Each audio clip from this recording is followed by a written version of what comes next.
Hey everyone, welcome back to Redditly. Today's video is titled, Cheat on Me, Enjoy Your New Life.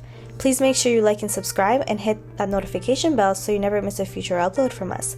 Let's get right into it. So first off, let me tell you, this is a throwaway account. All the names and all the other stuff are changed because of privacy. Also, this is not my story. This happened to a friend of a friend. Also, forgive my formatting, I am on mobile.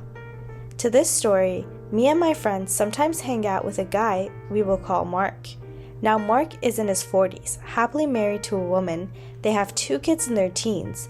I will tell the story as accurately as possible from what Mark has told us. As you all know, married life can many times get boring with 9-to-5 jobs, mundane life in small town village. Kids are growing up, so you don't have to look after them 24/7 anymore. So you do what you can to make life interesting. You get a dog, start some hobbies, etc., etc. Or so at least Mark thought. He also thought that his happy little life would last forever. Wrong. Mark found out through the grapevine that while he was playing sports, being at work, trying to break the boring life they were having, his wife, let's call her Mandy, was attending to some hobbies of her own. Hobbies that included getting sweaty and real passionate with another man from a few towns over. At first, the rumors didn't bother him. They were rumors after all. But something in Mandy's behavior started to change. No more funny time with Mark. She started to get distant. No more talking, just yelling, being annoyed, etc., etc. It went on for a few months. This struck Mark as off. And one time after we were done playing soccer, he asked us what to do. We came up with several advice, like confronting her, but Mark didn't want to ruin his marriage over some mood swings and a rumor. So he did what every sane man would do. He set up cameras all through the house, and I am talking PI quality stuff here. He had cameras in the bathroom, living room, their bedroom, basically everywhere but the room of his children. He updated us on his hobby and his setup, and things cooled off for a few weeks. After a few weeks, after soccer time, we went out for a few beers. Mark wasn't quite himself, so we inquired what was wrong. He told us that he, after several nights of reviving tape, found out that Mandy indeed was cheating on him. He was furious. They were married 20 plus years. They were high school sweethearts with 2 boys, and she betrayed him. Now comes the revenge part. He didn't confront her right ahead. Mark formulated a plan. Living only a few towns over, he had no problem getting the guy's phone number. Now you all know those pesky advertising companies who call you to get you to buy products, right?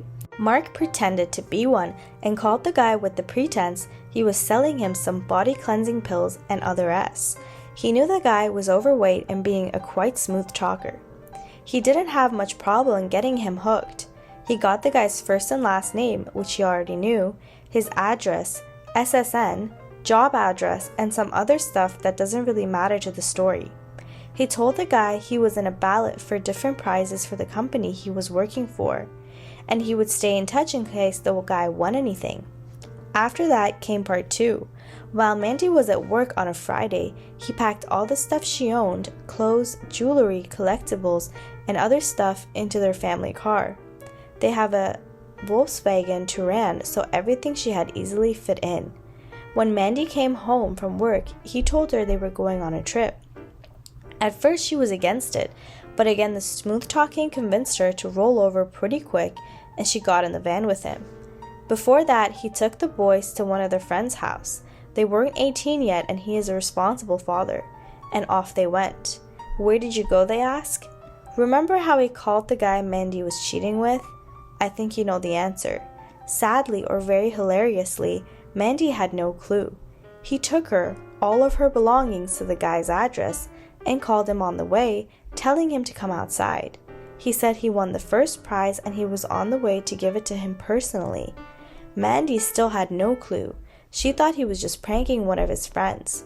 I believe you realize by now that she isn't the brightest one in this world. Imagine her and Guy's face when he rolled into the parking spot of the guy's house. He stepped out of the car, shook the guy's hand and told him, "Here's your prize, sir. I believe you know what this is." took one last look at Mandy's white face, and walked off. He got custody of both kids since he was better off than her. Also told the judge she was cheating and that's why he was divorcing her. This all happened last year, and as far as we know, the guy was an A-grade a-hole and she left him soon after that. After a few beatings and some trips to the ER/police station, Mark got over her some time and a lot of alcohol, but he and his boys are doing great. They were both big enough to realize their mom was at fault and still barely talk to her when they go visit. She tried to return into Mark's life on a few occasions, but he did the smart thing, told her the F right off. He told us the story after we went out for the few beers, after soccer again. I was laughing so hard imagining this whole thing I had to go to the bathroom. Otherwise, I would have peed myself. I hope you enjoyed this story as much as we did. Edit. It's not a SSN. We are not from USA. Since many people got hung up on it, it's a tax number, and I assumed he asked for it to sound more believable. Edit 2. Fix some spelling errors. A lot of people are reading a lot into every detail how I presented Mark's story. For instance, how he got all of her stuff into one car. Well, of course he couldn't, and maybe he got some movers afterwards. Just imagine the van being packed with stuff for a trip. Whatever floats your boat. I said I am writing this from memory, so some things may not add up to careful eyes. Be warned. I also wasn't at the court hearing for custody, but the kids live with him and they visit the mother every other weekend. I asked them how it is, and they said it's pretty petty between her trying to get their approval and trying to convince them she was not at fault. They are 16 and 17 years old now, so I believe them. I guess I am sorry for doing that. Lastly, this story is fake just because he got the rights to the kids. I know how things are in the USA, but as far as I know, judges here take into account everything. They rather give them to the person who is more equipped to take care of them. That includes salary, where they live, how they act in court. Get off your USA high horse, since not all governments are female-centered and corrupt. And the first comment says, my cousin has 2 children with an ex.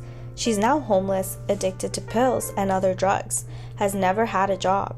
One of her children gets Social Security. She uses it to buy pills. She also gets food stamps. She sells them for pill money. Her children are shipped back and forth between grandparents' houses and friends' houses. She's bipolar but refuses to take her meds. Before she was homeless, she was a hoarder. Her house was disgusting. Instead of washing dishes, when they were all dirty, she would start using paper plates. She eventually got turned in and a social worker inspected her house. The social worker not only helped clean it up, but spent money out of their pockets for cleaning mats.